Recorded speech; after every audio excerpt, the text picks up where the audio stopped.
Welcome back to That Dad Guy. It's January 30th, 2024, and yesterday Canada Post issued a new stamp.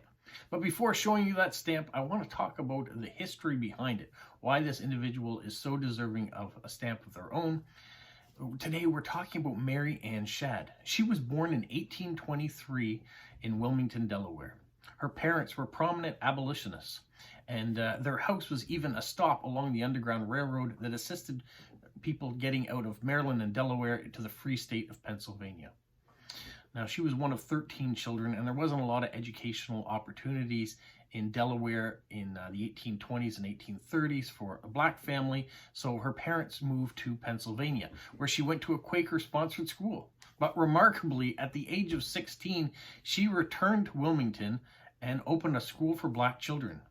In doing so, many black women learned to be more educated and to uplift their race. Now, for the next 10 years or so, Mary Ann Shadd worked at different schools up and along the eastern seaboard.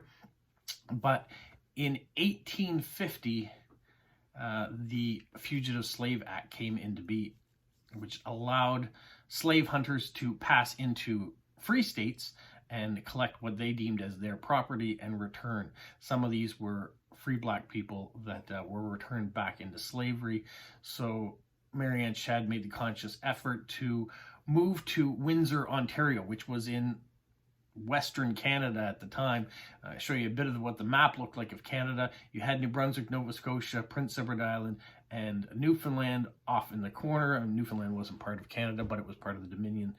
And then you had Quebec and Ontario as they were. And you can see right down next to Detroit, Michigan, here in the bottom of Ontario, is a city called Windsor, right on the border. And that's where they relocated to. During that time frame, she was very active. She started a new school in Windsor. It was a integrated school. She believed that the white community and the black community needed to work together and to share their cultures, and she got sponsorship. She got people that were paying to go to that school, and if they didn't have the resources to pay, there was ways of getting financial assistance. So she really built up the community. In 1853, she started her own newspaper. So by doing so, this was the Provincial Freeman. She wanted to make sure that her ideas were getting out there into the world. And so she ran a newspaper called the Provincial Freeman. It ran from 1853 until 1860. During that time, she promoted the immigration of African Americans to come to Canada. And she also married at that period of time. In 1856, she got married to Thomas Carey of Toronto, Ontario. They had a modern type of marriage. They lived in two different residences. They had two children, and unfortunately, Thomas Carey died in 1860. When the Civil War broke out in the United States, Mary Ann Shadd Carey was a prominent person to go back to the U.S. to recruit African Americans to fight for the Union Army, and this became part of her legacy. After the 1860s and the Civil War, she returned to the Washington, D.C. area. She got a law degree. She fought for women's rights, and she had a lifetime of building up her community and the community of women too, and their women's rights. She died on June 5th, 1893, after a lifetime of achievements.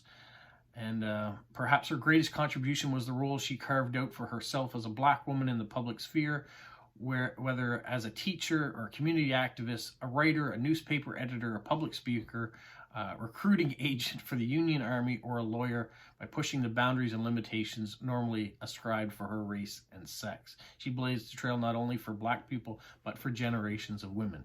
Now, I'm taking that as a direct quote from a site that I am getting some information from. Those aren't my words. Those are words that someone who is much more educated got than me. But she had many accolades since. She has a school in Ontario in 1985 that was named after her. She herself was designated a National Historic Person in Canada in 1994. She was featured on Doodle for her 197th birthday in 2021, and the post office in Wilmington, Delaware was renamed in her honor in 2024. So this is the stamp of Mary Ann Shadd. So we've got this nice, beautiful looking cover, and then inside we have the motto of her newspaper: "Self-reliance is the true road to independence." There's the stamp.